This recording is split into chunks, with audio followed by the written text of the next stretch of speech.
أول مرة تسمع كلمة هاكر غالبا فكرت في واحد بيخترق حسابات وبيسرق ناس، بس الحقيقة إن في هاكرز بيقبضوا فلوس عشان يحموا الشركات من الاختراق.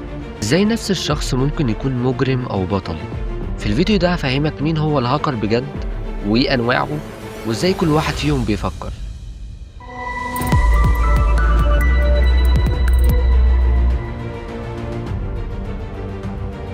أول حاجة، يعني إيه هاكر؟ ببساطة الهاكر هو شخص عنده مهارة عالية في فهم الأنظمة والبرامج والشبكات، وبيقدر يلاقي ثغرات فيها سواء عشان يستغلها أو يصلحها. يعني مش أي حد بيخترق يبقى هاكر. الهاكر الحقيقي هو اللي فاهم النظام من جوه. طيب نبدأ بأنواع الهاكرز. أول نوع وايت هات، وده الهاكر الأخلاقي، وده بيشتغل بشكل قانوني وشغله إنه يكتشف الثغرات في المواقع أو الأنظمة ويبلغ عنها عشان تتصلح. الناس دي بتشتغل في شركات كبيرة، وده يعتبر شغل رسمي في مجال الأمن السيبراني.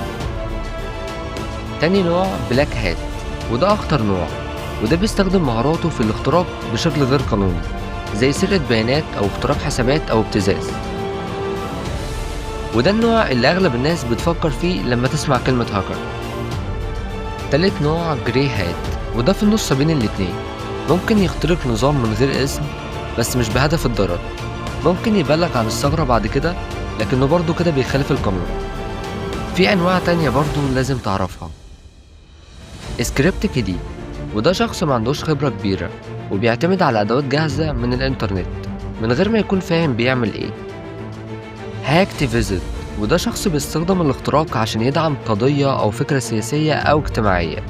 انسيدر، وده أخطر نوع أحيانا لأنه بيكون شخص من جوه الشركة نفسها وعنده صلاحيات وبيستغلها بشكل غلط. طيب الهاكر بيفكر إزاي؟ بيدور على أضعف نقطة في النظام، سواء كانت ثغرة تقنية أو حتى غلطة من المستخدم زي كلمة سر ضعيفة أو ضغط على لينك غلط. عشان كده بنقول إن أكبر سبب للاختراق مش قوة الهاكر، لكن ضعف المستخدم. طيب لو أنت عايز تدخل المجال ده تعمل إيه؟ ابدأ تتعلم الشبكات وأنظمة التشغيل وبعد كده الأمن السيبراني، وركز إنك تبقى وايت هات مش بلاك هات. في النهاية الهاكر مش دايما شخص وحش، الموضوع كله بيعتمد على إزاي بيستخدم مهاراته، وده اللي بيفرق بين واحد بيساعد وواحد بيأذي. ولو الفيديو عجبك اعمل لايك واشترك في القناة، وقولي في الكومنتات عايز الفيديو الجاي يكون عن ايه.